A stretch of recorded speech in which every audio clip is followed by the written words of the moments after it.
Hello, girls and guys and dolls and all of that good stuff.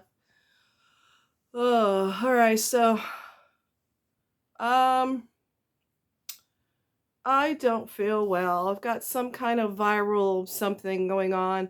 They don't know if it's a sinus infection or it's like almost acting like a cold, but at the same time, the cough at night is absolutely horrific. Horrible coughing at night. So chances are we don't know what the hell it is. The doctor thinks it's a viral infection of some sort. I've been feeling like crap for the past oh several days or so. So yeah, that's what's going on there. They did the COVID test on me to make sure. I said, "Well, I've had COVID before, and it didn't feel like this." He said, "Well, it manifests differently each time." So that's awesome, right? Puts on a different costume each time. I'm just so excited about that. I don't know what to do with myself. Voice dripping with sarcasm. Okay, so anyway, let me just tell you this quick little crime story. I had told a friend of mine that the COVID, oh, let me backtrack. The COVID test wasn't that bad. It wasn't all the way up in your brain, like way up there. It was just a little bit. It wasn't really bad at all. It was over before I knew it. It was fine. Um, Depending on who you see, they can either do the throat swab or the nasal. I prefer the swab. Let's try that again. Um, Throat or nasal. This particular doctor that I saw today, which isn't my normal doctor, he prefers the nose thing. So that's what I had to deal with. No big deal. I'm a big girl. Took it like a champ. So I had told a friend of mine, I like to kayak, as you guys know. We're just going to ramble. I like to kayak. There's lots of bodies of water around here, which is totally freaking cool. Of course, I haven't been in the mood to do it for obvious reasons. So I had told a friend of mine, I'm really glad that I haven't found bodies, human bodies in the waters that I have been in. Well, here's where that goes. There have been bodies of Jesus. There have been bodies in the water, human bodies in the water that I've been in, but not at the same time that I was in them. All right. One of them was at Mark Twain Lake, which is in Hannibal, Missouri. And it's a really nice area. She was a ballerina with a dance company in Kansas City, I believe, or ballerina with a dance troupe.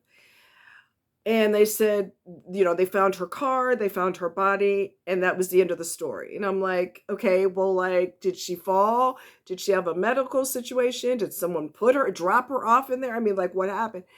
But it just kind of got kicked to the wayside, and you're just like, okay, weird. You're not going to tell me more about that? So it's just weird. What else? And then there was a young lady found at Rocky Forks Lake, which is in the Finger Lakes region of this particular area. Her name is, I want to say it's Angela Rice, I believe. She's in her 40s. They found her body in the same water that I've been in multiple times. So that's weird. And then there's another place that I've been to that a body was found, and it's called Rocky something State Park, whatever. It's also called, we know it by Devil's Icebox because that's what everybody calls it. I think it's Rocky Bridge State Park, I think is what it's called. And so the story with that is this guy is a white guy, Joseph Ellige, Ellidge, I think is the spelling. Anyway, he had said that him and his wife, they were married. She was Asian. Her name was Mengshi. She was Chinese. And They were married and they have a daughter. Well, he found her, you know, talking back and forth on her cell phone with another man in China. Lovey-dovey, flirty types of things. And he got the impression that she was going to leave him. So, him being the narcissist slash possible sociopath that he is, he's not going to allow you to leave him. It's over when I say it's over, and you're not going to humiliate me by leaving. So when he suspected that, she was very unhappy with him, and he had recorded her on his phone. She recorded him on her phone as well, and he basically threatened her with immigration. You try to leave me, I'll call immigration on you. Because although they were married, I guess she still had not applied for American citizenship, or she had a time to get paperwork done and wasn't completed. So he threatened his wife, the mother of his child, with, I'll call immigration. Now go ahead and try to leave me if you want to. And so when that wasn't good enough for him, he decided she went missing, okay? And he said that she was in the Lamine River, Lamine. Yes, I've been to that river before. I have not kayaked that river.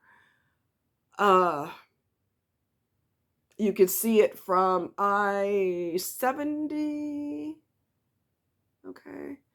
So it's a kind of a deep river. I mean, it drops off suddenly. So I thought, well, if I was kayaking here, there's not much land, that particular area that I was in, there's not much land for me to stand on to actually get in my boat. So that was interesting. It drops off really suddenly, and it's just quite deep. Well, he had said that her body was there. Let me backtrack a little bit on the story, okay? Let's rewind. He decided after she went missing to go to the media and tell the media that,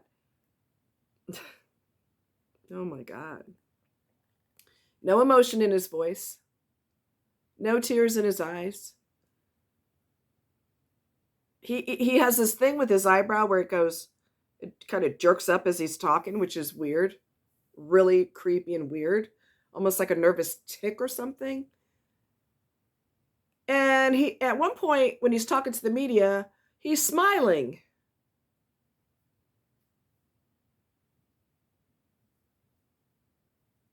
I'm gonna let that sink in. Wow. He had also talked about her in the past tense. She was a good mother. What do you mean he was? You don't know where her body's at, remember? Or where she's at, for that matter. She's still alive or what? And he's smiling. He's like, I don't know why she wouldn't give love a chance with us.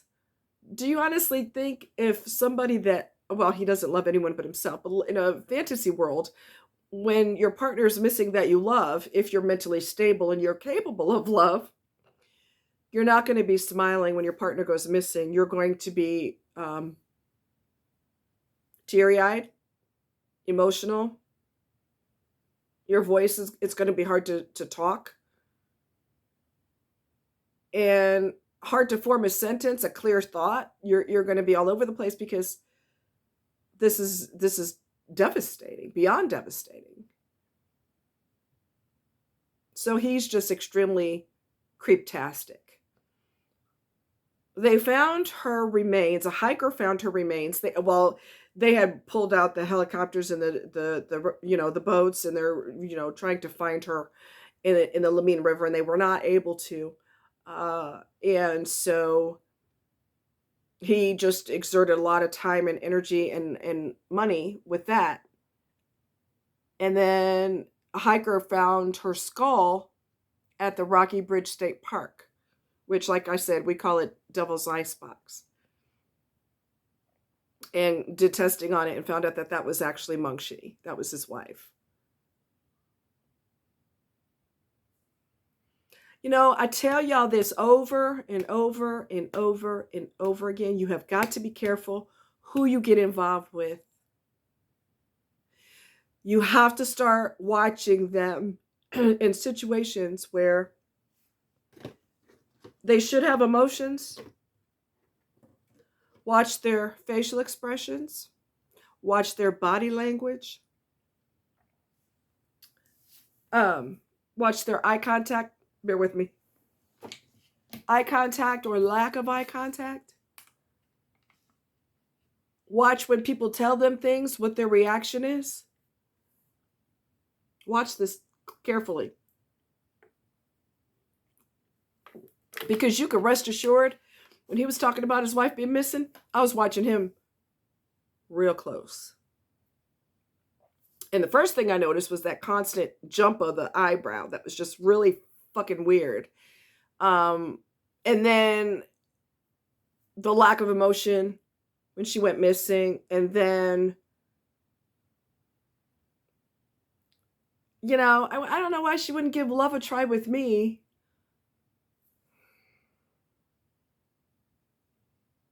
I got no words. I got no words for that. It's just weird. Really weird. So I don't know what his sentence is. His name is, oh God.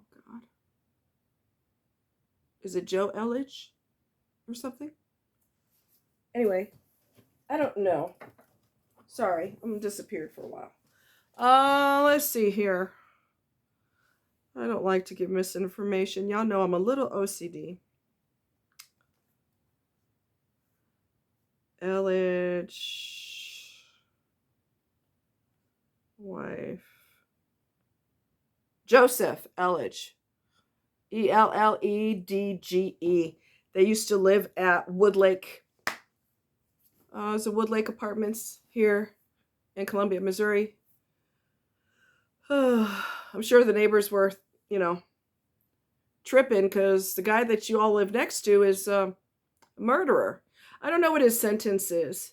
But anyway. So yeah, 3 bodies found in Missouri, in my area, Columbia, Missouri.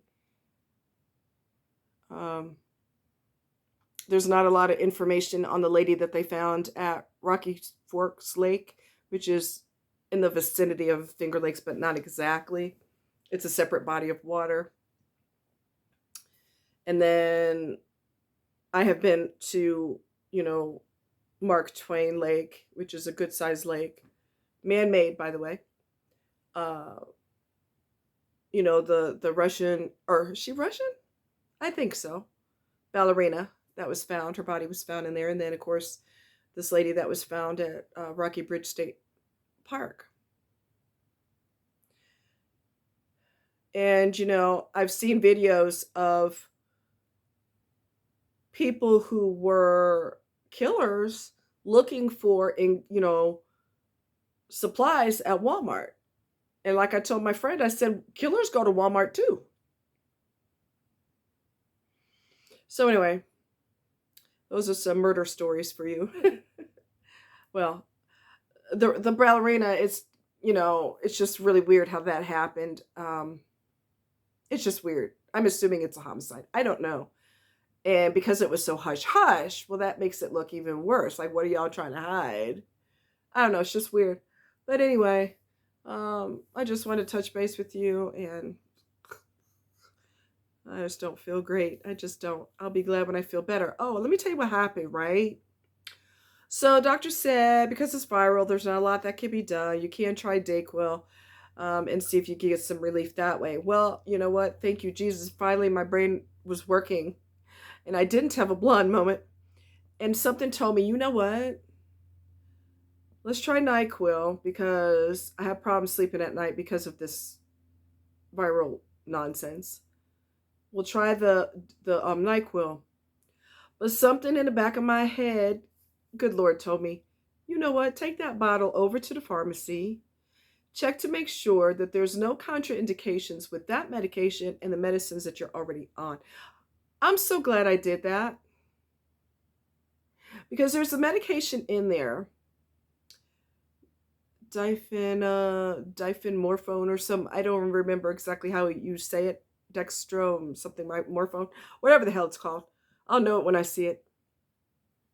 you cannot take that with a medicine called Effexor because it'll cause a rare condition, possibly, that's called serotonin syndrome. And I made a joke with the pharmacist. I said, "Oh, that means I'll be too happy." She's like, "It's a rare condition, but it's neurological. And what'll happen is it'll race your heart and also cause you to have hot flashes." And I'm like, "Oh, yeah, I don't want to sign up for any of that." So, yeah. So she said, avoid any medicine with this in it. I am so glad I didn't just grab the bottle and go, because that's normally what I would do. I'm desperate for relief. I'm going to grab this and get out of here. Not so fast. So I'm glad I checked, because I would have been up. My heart would have been racing possibly 100 miles an hour, and I'd be like, "What in the hell is happening right now? I'm laying down. What is happening?" So that would have been a bad deal, possibly a really bad deal. So yeah, doctor can tell you to take something like that, but the doctor's not the pharmacist. So if you've got medications that you're taking, take that potential new medication to your pharmacist and say, "Hey, can I take this with the medicines that I'm already on?" Okay. All right. Anyway, you guys take care. I gotta tell y'all something funny before I go. So myself and my friend went to the doctor. We took the dog Milo. We took him with us. He was driving me insane today. But anyway, I moved right along. It was hot as hell, and I wasn't feeling well. And I'm like, "I'm gonna kill you. I'm gonna kill you. Stop testing me." Anyway, so we went to Wendy's to grab something to eat, and I had a cup of ice water for him, for Milo. And I said, as I'm trying to get my food, I hand the cup towards Milo, and I said, "Here, take this."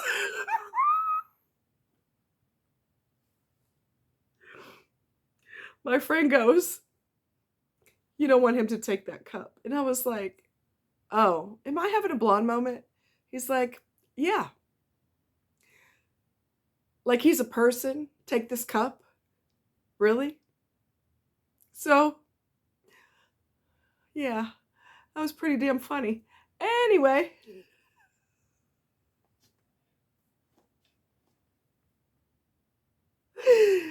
y'all quit laughing. It's not funny. Y'all, y'all take care. Have a good evening, and I hope you enjoyed this video. Thanks for watching.